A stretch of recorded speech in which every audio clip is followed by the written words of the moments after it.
Next up, we have a University of Houston student. Cougs? No? Yeah? 2, 3, 4? Okay. Awesome. When I first met this person, just his whole demeanor, the way he spoke, the way he carried himself, like you knew that this guy had everything figured out. So I started asking him for advice, and it turns out he's like 10 years younger than me, so it kind of got awkward between us. So ladies and gentlemen, Kevin Contreras. Thank you.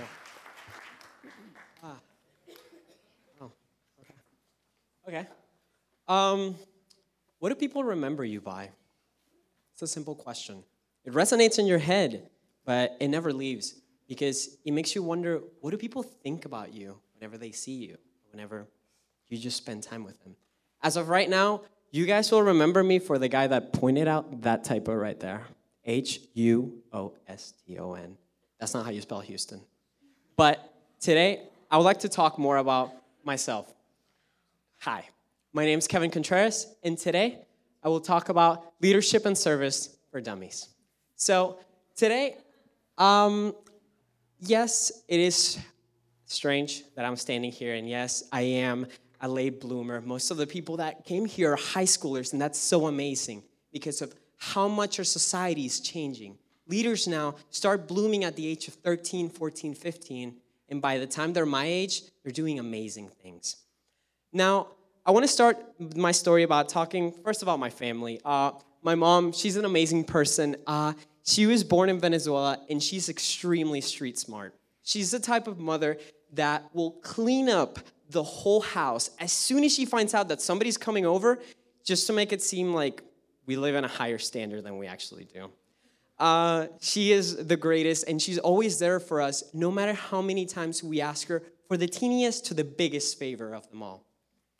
My dad, I can only describe him in one quote that he told me. He said, Kevin, people live life like a restaurant. People, first, they eat their meal, and then they pay for it. Life should be lived like a buffet. First, you pay for your meal, and then you can eat as much as you want. Look at that face. My little brother, Brian, he is so witty. I remember one day I came home and I was so happy. I was like, man, I love living here in America. I love that sense of freedom. And all of a sudden he looks at me and he says, I prefer communism. And I didn't know what to say. I was baffled. But this kid, he likes to take the contrary to anything. And the best part is that most of the time, he's right. And last but not least, me. I was such a cute child. I'm the passionate, emotional child in the family. I'm the one that whenever we watch a sad movie, I'm the one hiding in the corner and trying not to let them know I'm crying. I love my family. I feel that I'm very lucky to have a family of 4 that is willing to push us to become better every day by every mundane task. So I was born and raised in Venezuela for 12 years. And it was amazing. It was such a small country, and everything is near. People relate to each other like family, and the best part about it is you do feel like family. But something happened, and the politics changed, and my dad lost his job. And so he had to go to Mexico for almost the whole year, and I wouldn't see him or my mother. Thank God, though, my mom was able to earn a visa, and we came here to the United States as residents. Now, here's where the story begins to take quick turns. I came here, and in middle school, I'm brown, and I have these thick eyebrows that seem to be the point of lots of jokes and comments by other people. And so I was bullied through my years of middle school, and it was tough. I tried to fit in by being like everybody else, what was hip, what was going on. I even, freshman year in high school, tried to join the football team, and that sucked. I got sacked so many times, and I got yelled and cussed by the coach so many times just because I wanted to fit in a society that wouldn't accept me. Then I remember I walked into orientation my freshman year, and I saw this guy. He stood above everybody else because of one thing, his smile and the way he looked at people and listened. His name was Drew. I still remember. He was part of Key Club. And I remember reading the pamphlet, and I read community service. And I thought it was idiotic, the idea of community service, because in Venezuela, there was no such thing. It was a country that didn't believe in such things, and people would just do that for a job or for a way of living. And so community service, I didn't believe in it. But I asked him, why do you do community service? Why is it important to you? And he looked at me, he smiled, and he shared his story. It was such a beautiful story that I couldn't comprehend how he could feel so passionate about such a mundane task. But he believed in it. And symbolically, that same year, I was accepted by the National Hispanic Institute, a nonprofit organization outside of school that focuses on creating leaders in the community. Now, I didn't understand what it meant to be a leader in the community or what it meant to make a change in somebody else's life. I just kind of joined because my parents saw it as an opportunity for me to go to college. So I remember walking in and I joined oratory. Oratory, pretty much, you prepare a 5-minute speech, you present in front of people, and the best presenter wins. Simple. I did it because it was the easy way out. But never did I realize that it was going to change the whole way I saw my life. I decided to try out community service and oratory, and thanks to the lives of these counselors, my mentors, they were able to change the way I saw the world. They walked into my life not only as mentors, as teachers, but they walked into my life as friends. And so, through them, I was able to reveal myself in the great debate, and I did what I did. But then after that, they left. So, it was now my turn to be a counselor. My first group of kids was the most amazing experience I've ever had because, like every parent will understand, you were once a kid, and now you have a responsibility, your own kid. You put themselves before your own just to make sure that they do great. The project in my mind was to make them the best oratory team possible, and I did.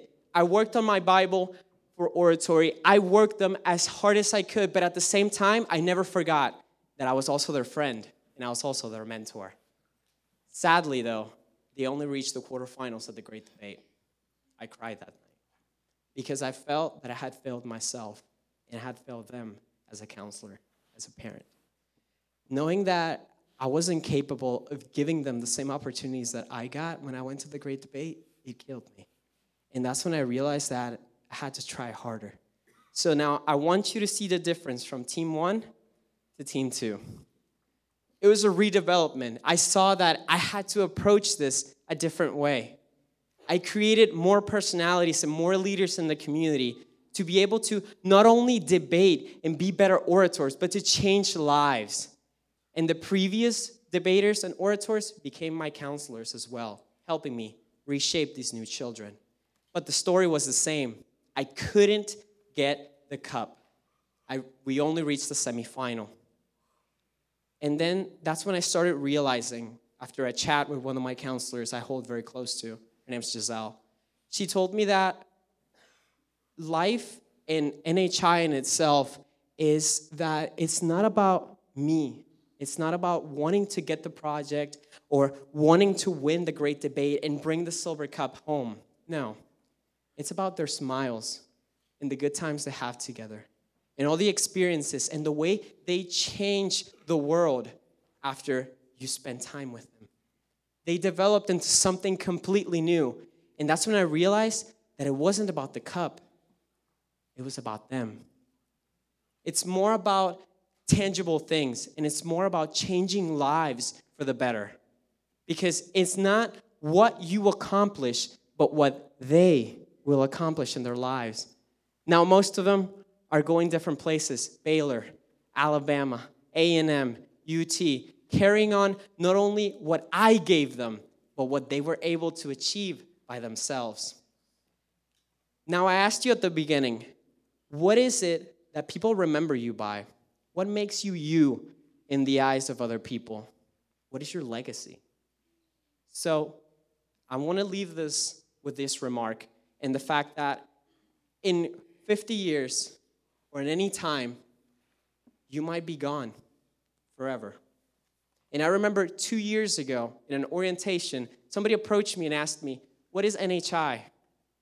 And that's when I realized that I was in Drew's feet the same day I asked him what was Key Club. So I looked him in the eyes, I smiled, and like Drew, I told him my story. But at the end, I added one small part. I told them, what do you think about every day you wake up? What is it? And he didn't have an answer for me. So I told him, what I think about is whose life am I changing today? Who is going to decide to go to college instead of not going to college? Who's going to give out drugs instead of keep taking them? Who's going to decide on what to do for their family before doing it for themselves? And now, I want to ask you, as an audience, in 50, 100, 200 years, when your grave completely leaves this world and you yourself are just a memory, who is your living legacy? Because mine is right there. So where's yours?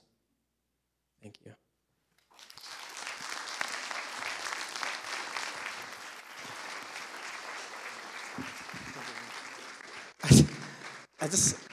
I want to hug.